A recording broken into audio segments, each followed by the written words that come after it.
Hey there, folks. Imagine waking up one crisp autumn morning in your cozy Midwest home, the kind with a front porch swing and a flag waving proudly, only to realize that every penny you've scraped together over a lifetime of hard work gone, vanished into the digital ether by some faceless crook hiding behind a screen.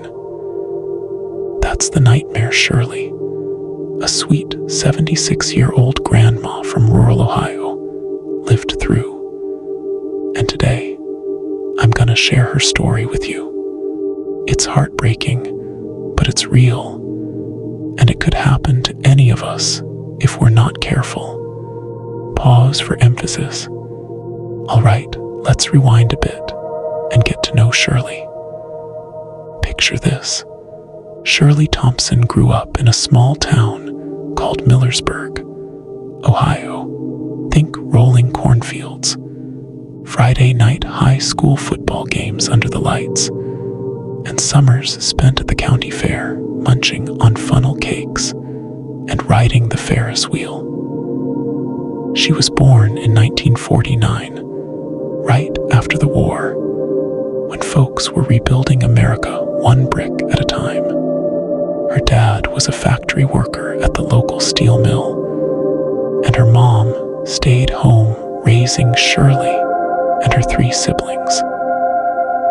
Life was simple back then. No smartphones, no internet, just good old-fashioned neighborly trust.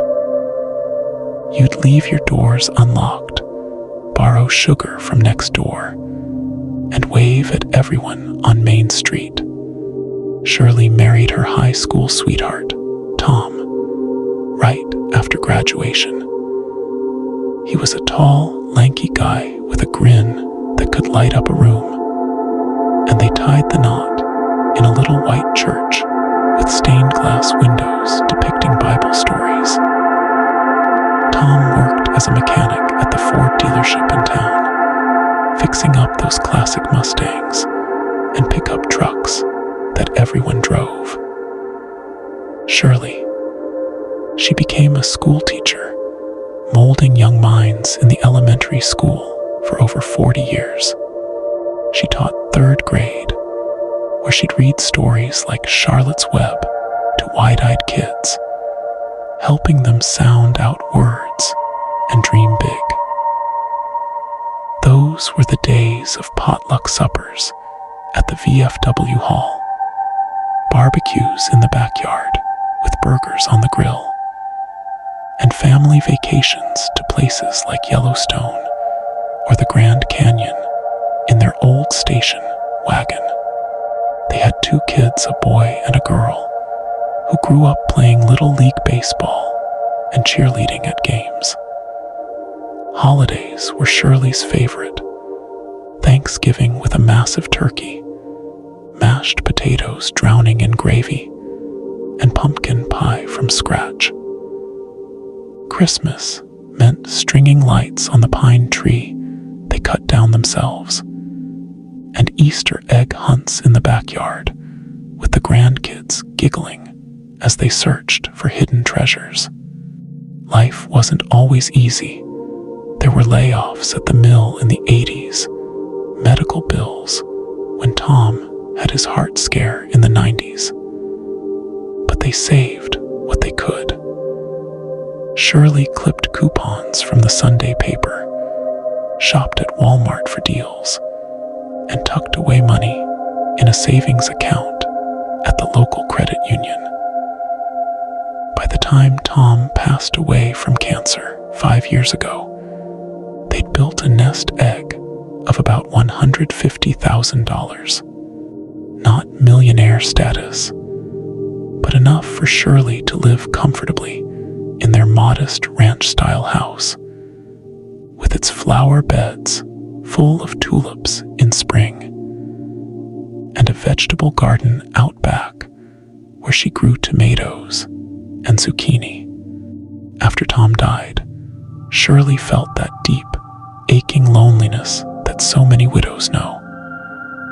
The house seemed too quiet without his laughter echoing from the living room, where he'd watch Cleveland Browns games on Sundays, yelling at the TV like the refs could hear him.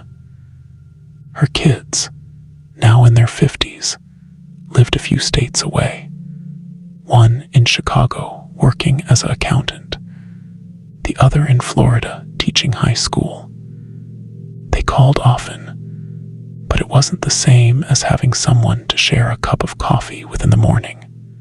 Shirley joined the senior center in town, where she'd play bingo on Tuesdays and knit scarves for charity.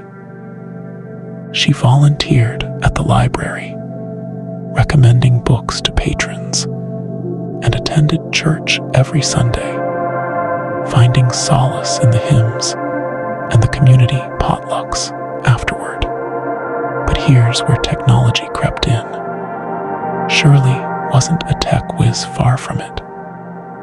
She got her first smartphone a couple years back, mostly to FaceTime her grandkids and see their smiling faces. Her daughter set up Facebook for her so she could keep up with old friends and share photos of her garden.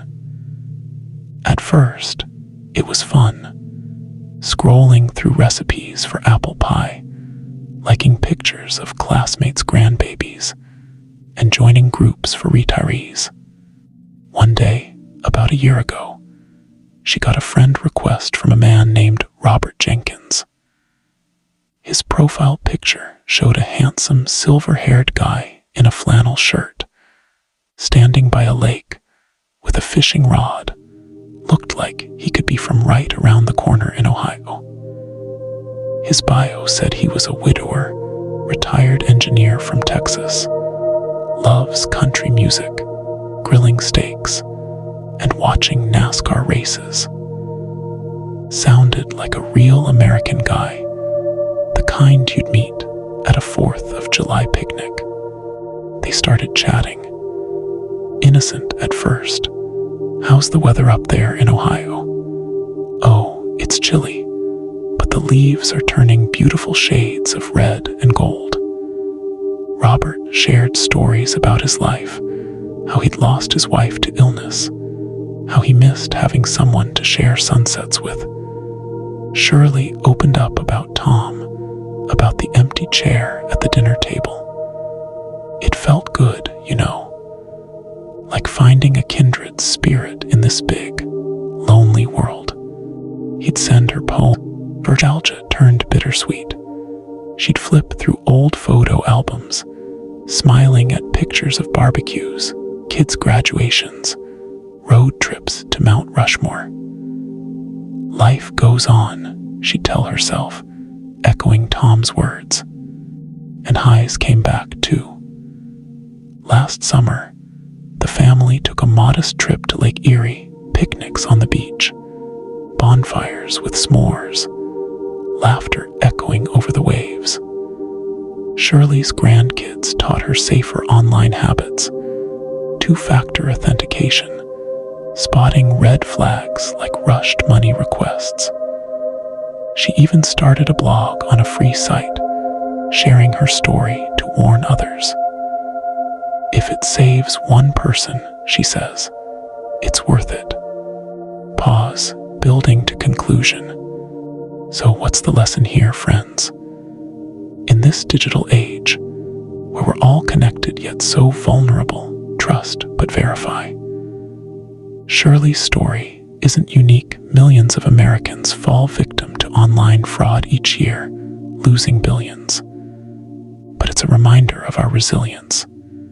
We bounce back, like after 9/11 or the Great Recession. If you're watching this and it hits home, reach out to the FTC at Report Fraud, FTC.gov, or AARP's Fraud Watch Network. Protect your grandparents, your parents, yourself. Use strong passwords. Don't click suspicious links. And if something feels off, talk to a loved one. Shirley today, she's back in Ohio in a smaller apartment, but surrounded by love. She gardens in pots on her balcony, bakes cookies for neighbors, and video chats with real friends. Her eyes sparkle when she talks about the future, maybe a cruise someday if she saves up. I lost money, she says, but not my spirit. That's the American way. Fall down 7 times, get up 8. Thanks for listening to Shirley's Tale.